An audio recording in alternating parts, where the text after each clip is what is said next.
Does it look like New York behind me? That's because it is New York behind me. Something else that is also behind us are the semi-finals of the men's tournament at the US Open that occurred yesterday. I'm sure many of you have got thoughts on those matches that occurred yesterday, so get those thoughts in the live chat. Make sure you hit that like button and don't forget to subscribe. Coffee break. Hmm. Yes. So yesterday, of course, we had two men's semi-finals. One between one that took place in the afternoon, which I was very lucky enough to attend, between Karen Khachanov and Casper Ruud, where Casper Ruud prevailed in 4 sets. The evening match, I decided to stay at the venue, but I wasn't able to go into the stadium. Didn't have a ticket, for another 5 set thriller involving Carlos Alcaraz, this time against the unfortunate American Frances Tiafoe. Tiafoe, by the way, Tiafoe. Let me know though your thoughts in the live chat as well as to how I'm pronouncing his name. Um, anyway, let's get to that second semi-final. I mean, it does grab the headlines a bit more with just the manner of the victory and the magnitude of the occasion and just the magnetic thing regarding both of these players who really lit up this tournament, Frances Tiafoe and uh, Carlos Alcaraz. Were you surprised by the result? I wasn't. I thought regarding both men's semi-finals, I did favour Casper Ruud and Carlos Alcaraz ahead of those matches. The way they panned out, also maybe sort of went to form, if you like, of what we've seen already in this tournament.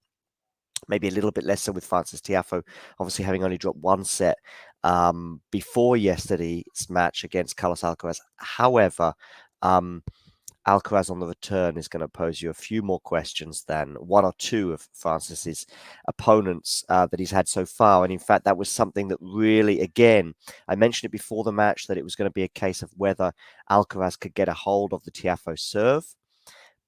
In a way, particularly the second serve, but also the first serve as well. Whether Tiafoe could increase his first serve stats. I remember a stat at the beginning or basically towards the end of the fifth set, which in the fifth set alone, he'd only managed 20% first serves. And I think in that fifth set, that ended up costing him badly. But throughout the tournament, or certainly the last few matches, it's been a case of Frances Tiafoe winning matches with 50% first serves going in. But really, I guess he was really going to have to up that, or certainly do better in the fifth set than he did, which is a real shame for him. He did make a good fight of it. He goes breaks down in sets, he gets it back on serve. He goes breaks down, he gets it back on serve. That was kind of a narrative, certainly of sets 4 and 5. 4, he managed to get himself back into the match, and of course, he did face a match point in that fourth set, which he managed to save. I believe it was on his own serve. Nevertheless, he ended up prevailing in that fourth set, giving us a marvelous occasion for the fifth. Listen, let's get to sharing the screen because you don't want to just see my ugly mug and a background of New York. Let's have a look at another crazy point, this time occurring at the beginning of the match. It's basically Alcaraz with game point at 5-6. And it's Alcaraz doing Alcaraz things. Serves good, chip return from Tiafoe. What's going on now? It's going to be Alcaraz now with the drop shot. I mentioned how he hadn't really used the drop shot that often. He didn't really use it yesterday either, but that was also probably down to Tiafoe's court position, which tends to be a bit closer to the net than, say, somebody like Nadal or even Djokovic. Tiafoe running for it. He's got there up the line. Now Alcaraz is in big trouble, but he retreats. He gets it, but he gets it over the net. Really, now you're looking at, once again, Tiafoe is really the hot favourite to win this point at this juncture. Does a lovely drop volley that very few players in the world will get to, but Alcaraz is one of those few players in the world with a cross-court half volley, I think it was. Anyway, now Alcaraz is again scampering back. What's he going to do? What's he going to do? What's he going to do? Passing shot down the line. Alcaraz doing Alcaraz things. Okay. I will come into the match and a bit more analysis in a minute, but I just want to talk about the post-match stuff. Michelle Obama was there, and Tiafoe reacting to her appearance by saying, "I saw Michelle Obama." And by the way, when he saw her, his reaction was something like this. What? Is that Michelle Obama? And he said, I looked at her and she looked back at me and she went, Oh God, Francis, you will be missed in this tournament, and we do hope you'll be back again very soon. Also going far in this tournament. He said he apologized to the crowd afterwards and said, "I'm sorry. I will do better next time. I will be back, and I will win this tournament."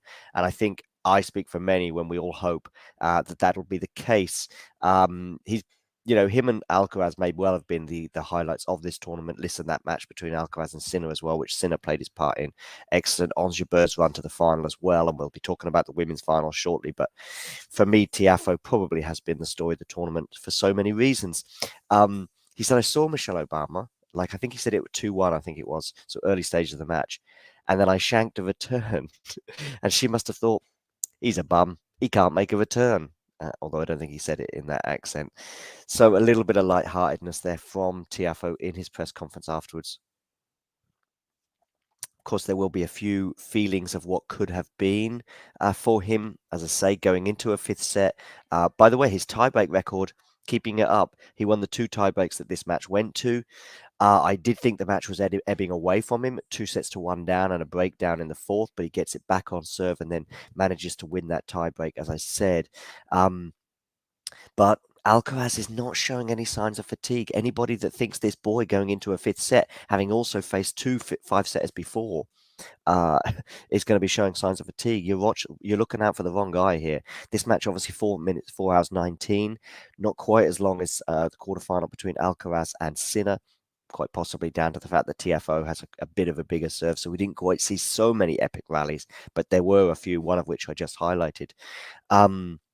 Let me know your thoughts on the live chat regarding this semi-final. I will be approaching the other semi-final shortly, so we'll also be looking forward to your thoughts on that semi-final too. So let me know your thoughts in the live chat. Yeah, so Tiafoe had his chances, but at least sets 2, 3, and at the beginning of set 4, it was looking quite gloomy for the American. As I say, it was a breakdown in that 4th set at 3-1, but he manages to get it back on serve and ultimately prevailing in the tiebreak, as is his wont. He always seems to win the tiebreaks. Listen, I highlighted some of the Tiafoe stats as well, which I do think certainly in that 5th set was an issue regarding his first serve. I mean, getting 20%, I think it was, certainly at around about 4-3, 5-3 to Alcaraz, something like that. Maybe 5-3 Alcaraz. I remember seeing the stat from Tiafoe's serving stats in that particular set. Yeah, 20%. I think it may have edged up a bit higher towards the end, but 20% first serves in 5th set problem. Another thing that was also a recurring theme was actually Alcaraz was often winning his serves comfortably. Perhaps conserving energy that way, which is another reason why we don't quite see it reach the 5-hour mark. Alcaraz is winning basically to love on so many occasions, and Tiafoe was, I think, rarely did so in this match. Coffee break. Nevertheless, of course, as would be expected, Tiafoe getting 15 aces to Alcaraz's 6. By the way, maybe even for Tiafoe, that's a little bit down in the previous couple of rounds. I think he was getting more aces than 15, especially given this one went over 5 sets, and bearing in mind the previous rounds, he went over 3 and 4. So you might expect a few more, but I think that's down to Alcaraz's excellent ability to get his racket on the ball, if nothing else. As I said, this has been a running theme throughout the tournament here for Alcaraz. Yesterday, it was even a bit lower at 47%. Generally, he's been getting around, certainly the last couple of rounds, about 50% first serve in. Yesterday went down to 47 and crucially down to about 20% in that 5th set. And I think that's what cost him the match ultimately. Any other points? Notes? Yeah, Alcaraz dominating the net again, 76%. He's just such an all-round excellent player. And you can see from the points won, actually, it's a bit more comfortable than the results suggest. Alcaraz actually winning almost 30 points more than his opponent. And yeah, were you surprised by the result? Let me know your thoughts in the live chat, and also let me know your thoughts on the other semi-final. I'm about to approach that one now, which was between Karen Khachanov and Casper Ruud. This one going to 4 sets, but again, maybe the 4-set scenario perhaps gives a slightly flattering thing for Khachanov here. Really, I think sets 2 and 4 were very, very comfortable for Casper. Obviously, set 1 was much tighter without a break of serve. And I know Khachanov won that 3rd set, but he kind of snatched it in a crucial moment, the match lasting 3 hours in total. For me, this match was defined by the 1st set tiebreaker. And 2 points in particular. First of all, and I know the point you're all thinking of, the 55-shot rally. I will come to that in a second. But a couple of points prior to that, Casper was slightly up in the tiebreak at this point. But there was a point which Khachanov should have finished off, basically very close to the net. Casper Ruud was also close to the net. I think one of them was a backhand. He just needs to hit with a bit more conviction. He doesn't do so. Then Khachanov's lob really should have been better, or maybe he should have just chosen a different shot. And Casper Ruud, it was almost a lob without any belief, I would suggest, in the most crucial moment of that tiebreak. Of course, Khachanov did lose a tiebreak against Kyrgios despite prevailing in that match. So consecutive tiebreaks lost for Khachanov. I do think he had a loss of confidence in that moment. And even that 55 point rally, which I was there at and we were all getting very excited about, I just felt this is going to break down, and it's going to break down on the Khachanov side. And that's exactly what happened after 55 shots. Khachanov, unforced error, ends up winning that 1st set for Casper Ruud. And that was it. Casper Ruud runs away with the 2nd set. Who knows how the match would have turned out had Khachanov won that tiebreaker. His head dips. He loses the 2nd set and is a long way back from there. He does get back into it in the 3rd set by snatching, as I said.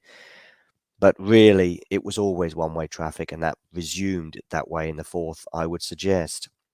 I tell you what, unsurprising in terms of Khachanov getting more aces than Casper Ruud, but I actually think that of the 2 players, Casper served better. Despite that ace count, I think Casper served better, and that's a real surprise for me. Maybe I shouldn't be, but basically, points won on 1st serve. Look at that statistic there from Casper. He's winning 83% of his points on his 1st serve. Probably the most important stat regarding your serve, or certainly your 1st serve anyways. Actually, how many points are you winning on it? It's not so much just about the unreturnables, the speeds, the faults and the aces, or the double faults and the aces. It's really about what percentages are you getting on that? So how are you following it up? Because you may well do a really good 1st serve that your opponent gets back in play, but you've basically won the point from that moment onwards. And that was the case yesterday. And Casper Ruud was very much the deserving winner of that. Also very impressive, really, for somebody who's, by tennis standards, is not super tall. Perhaps this is also partly Khachanov's fault. Ultimately, Casper there prevailing with a lot of the net points won. Okay, so that sets us up for a nice final, I would suggest, between Casper Ruud and Carlos Alcaraz. Of course, that's a replay of the match that occurred in Miami earlier this year. And Casper Ruud lost that final, I think, in 3 sets to Carlos Alcaraz. But Alcaraz seems to bring out the fun things in everyone. So let's see if you can do the same for that final. I'm very much looking forward to that. Hi, Lexi. Nice to have you on board. Let me know your thoughts, Lexi, on the 2 semi-finals. In fact, let me know your thoughts, everybody. I'll be coming to some predictions as well, but I'll also be going into this final in a bit more detail tomorrow. But listen, tiebreak. There's 2 points from Khachanov. Should have won it. Should have won that tiebreak. I'm serious, and I just think it was a real lack of belief from the Russian at the end of the day that cost him, and lack of conviction. Actually, is probably a better word.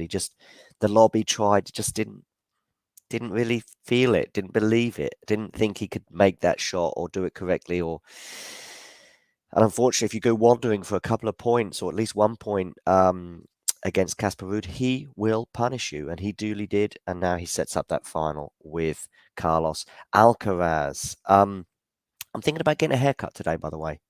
What do you think? It's getting a bit out of hand. There's a hairdresser's just around the corner, or a barber's. Might go there for a haircut and a shave. Let's see. Maybe they don't have space.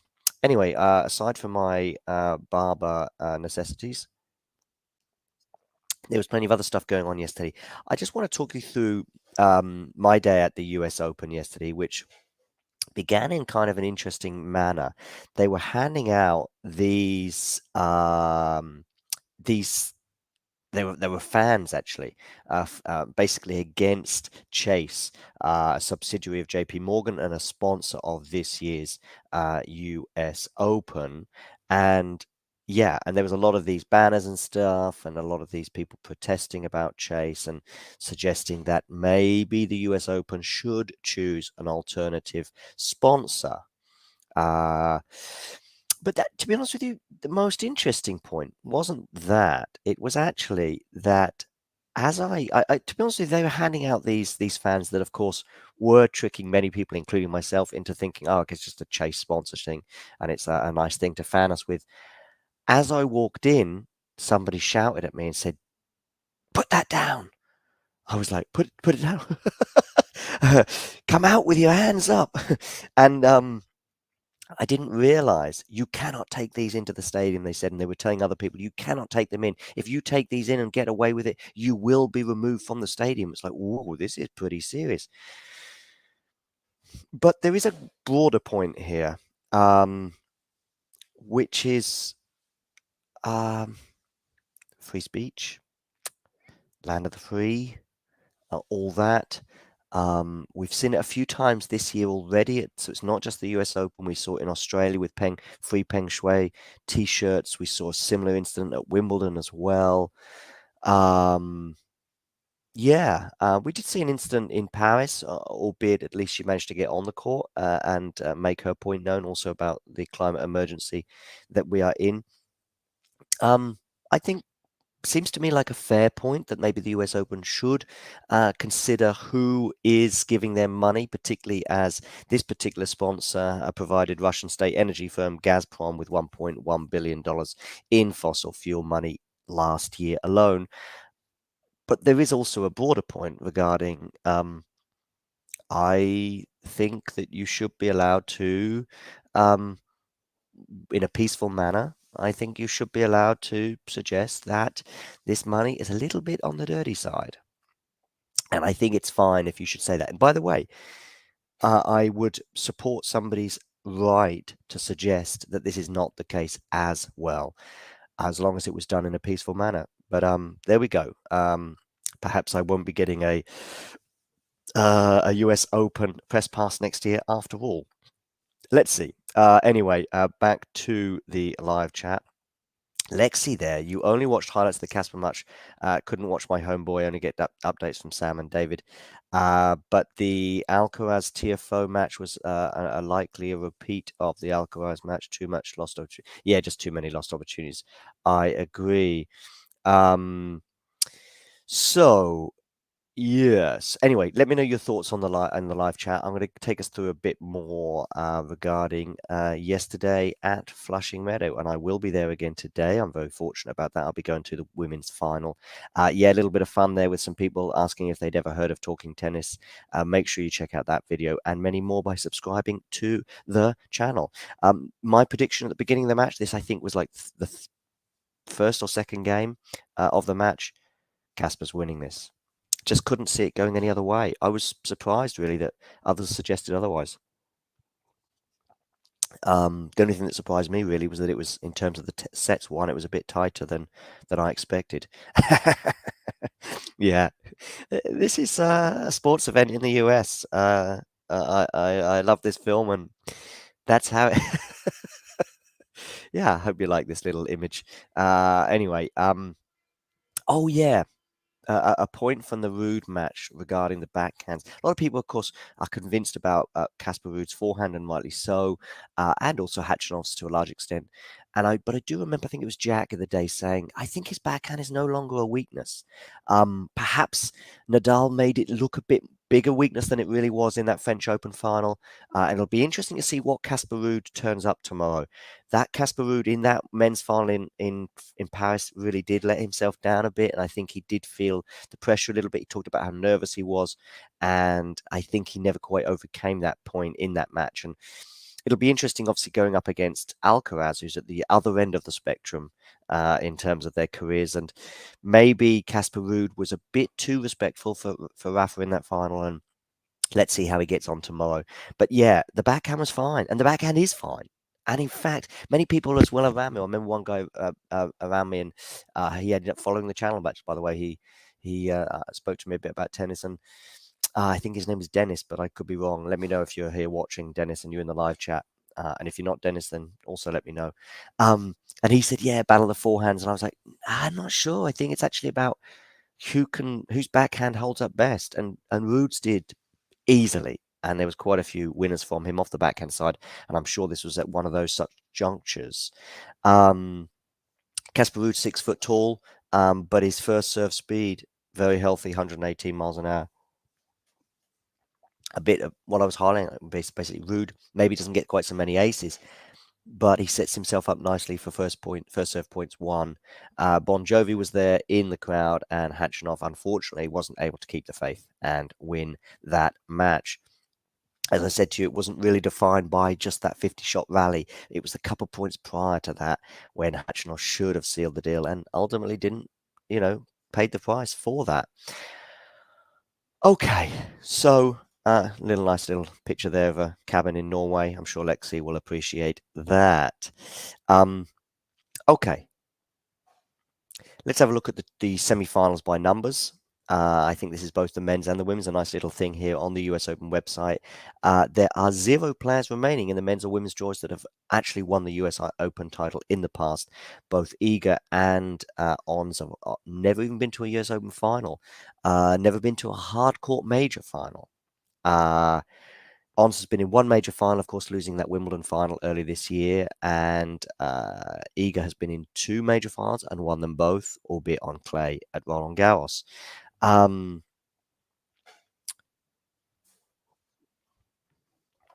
Ons set quite a few firsts by getting to the final here at the US Open, and one of those actually is the first woman from the continent of Africa to reach the final of the US Open, never mind the semifinals. And in defeating Khachanov, Casper Ruud becomes the first Norwegian US Open finalist. And there are many, many more interesting stats here. Carlos Alcaraz, by the way, should he go on to win the match, he will become world number 1. And I believe if Casper Ruud wins the match, he will be world number 1. So that's a real shootout in that final, and we'll probably address that in a bit more detail. There is another thing as well about Alcaraz. I think it's very likely that this match will go beyond, I think, 2 hours, 2 hours, 3 minutes, something like that. And that being the case, Alcaraz would end up, I think, having had the most minutes on court if he goes on to win the title. And I guess as a finalist, he would still have the most minutes on court. I mean, basically, the amount of tennis that boy has played, it's insane, and it doesn't seem to affect him one bit. Okay, women's final today. I want to know some of your thoughts in the live chat regarding this final. That's an interesting point regarding Casper's backhand. Looks flatter and less floaty now. Good point. Well made. It was 55 shots, Lexi, and it was insane, but it was always going to, for me, it was always going to fall down with a Khachanov unforced error, and that's exactly what happened.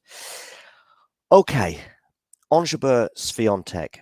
I want your prediction for the winner of this match in the live chat now. Hit S for Swiatek if you think she's going to win. Hit J for Jabeuer if you think she is going to win. Get those letters in the live chat now and press return.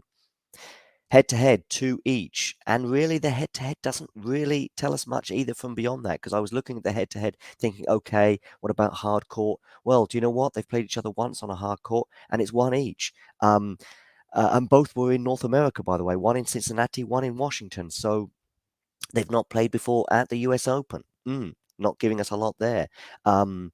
On grass, Jabeur won in 3 sets last year at Wimbledon. On clay, Swiatek won in straight sets this year. But, you know, Jabeur is now in her second consecutive major final. And I wonder if there's going to be any scar tissue from that match. Don't know. Probably not, actually, because it's a different sort of feeling, as I said in a couple of podcasts in the past. I do think the pressure's off Jabeur. Swiatek is the favourite. She's a double major win in the past. Jabeur is sort of expected to get to finals and perhaps even win on grass and clay. At on the hard court, less so. And I think she even said in an interview with Reem, an Egyptian journalist whose surname escapes me, she said to her that what was her objective before the tournament? Get to the semi-finals. Good tournament. True. And tell you what, she played so freely in that semi-final. If she can bring that same freedom to her tennis today, she has an excellent chance of winning. So yeah, just having a quick look at this head-to-head there. Not a lot really in it. It doesn't really tell us a huge amount. 2 matches each. I guess the most recent was this year, and Swiatek prevailing in that one in straight sets. But I'm not sure. Clay as well. Rome, very different to North America. Hard court. Jabeur there from Jane. What are you going for, Alexi? Get your thoughts. Also, they're saying that he thinks or she thinks use that. I'm not even sure if you're male or female. I do apologize. He thinks that or she thinks that Jabeur will revenge for that Rome final. Lexi, I want J or S in that live chat. Let me know. We've got 2 people predicting Jabeur so far.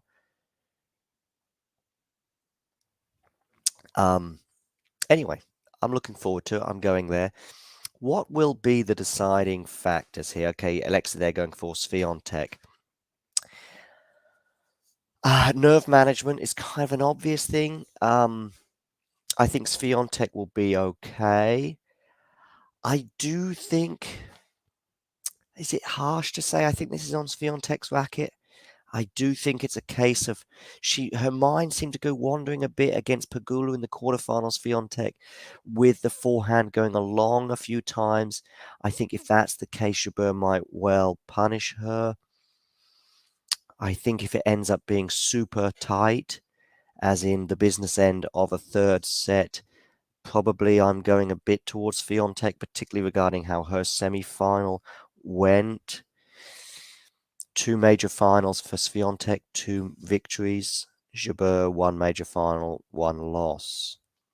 I think you know where I'm going with this. I'm going for Swiatek. I'm going for Swiatek in 3 sets. I think the variety from Jabeur does give her a really good chance. I think this is the 2 best players in the world right now. Both had really, really good 2022s. I mean, that's an understatement for Swiatek, but Jabeur too, with the exception of probably that French Open first round defeat. I think her year has been marvelous. But I am going for Swiatek in 3 sets. Listen, Tennis World, the breakfast people are just clearing up here now. Gracias por todos. Sí. Sí. So it's time to love you and leave you, Tennis World. Thanks for stopping by.